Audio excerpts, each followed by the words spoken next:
একটি দল আছে, সেই দল বিএনপি সম্পর্কে মিথ্যে কথা বলে যাচ্ছে কয়েকদিন ধরে। আপনাদের নিশ্চয়ই মনে আছে, আজও দেখলাম তারা বলেছে তাদের দুজন সদস্য 2001 থেকে 6 পর্যন্ত আমাদের সাথে সরকারে ছিল। মনে আছে আপনাদের?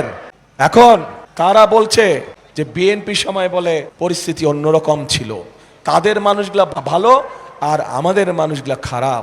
আমার প্রশ্ন হলো, ভালো মানুষের সাথেই তো ভালো মানুষ থাকে নাকি? তাদের মানুষ যদি ভালোই হয়ে থাকে, তাহলে বিএনপি যদি খারাপ হয়ে থাকে, তাহলে তারা ছিল কেন আমাদের সাথে পুরা 5 বছর?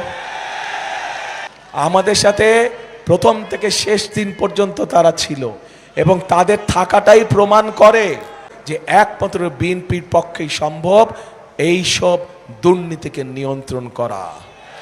এবং তাদের প্রথম দিন থেকে শেষ দিন পর্যন্ত থাকাটাই প্রমাণ করে যে বিএনপি পারে একমাত্র এই দেশকে সঠিক দিক নির্দেশ দিয়ে পরিচালনা করার জন্য।